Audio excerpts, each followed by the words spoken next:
kasama natin na napaka-alerto. Sir, ano po yung pinaka-the best na gagawin sa security guard para maging alerto tayo?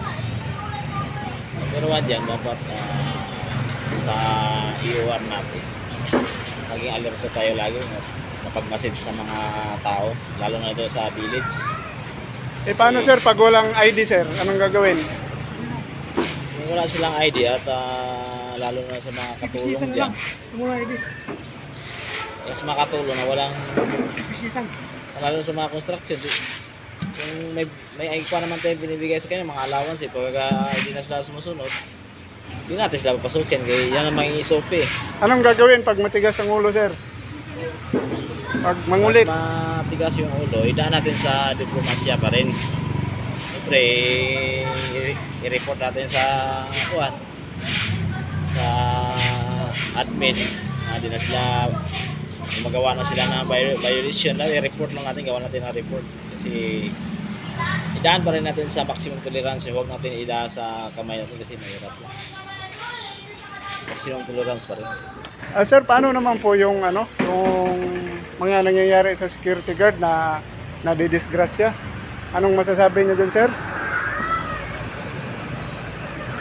Ang mga security guard nga nadidisgrasya, lalo na sa duty, is matik na yan. Kailangan na i-action ng ating, lalo na sa ating mga superior natin. Siyempre na kuhaan kasi nangyayari, ang agency na magkuhaan yan.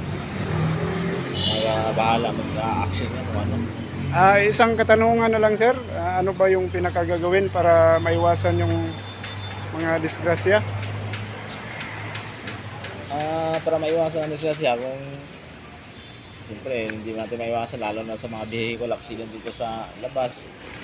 Dito sa loob naman, wala masyadong lalo na sa mga pasaway dyan, dami mga pasaway dyan. Lalo na mga katulong na mga labas-pasok dito na hindi nagpapaalam ng maayos, masibak lang yung gwardiya na wala sa ayos. Sige sir, maraming salamat po sir. Yes, sir. Sige sir, salamat po.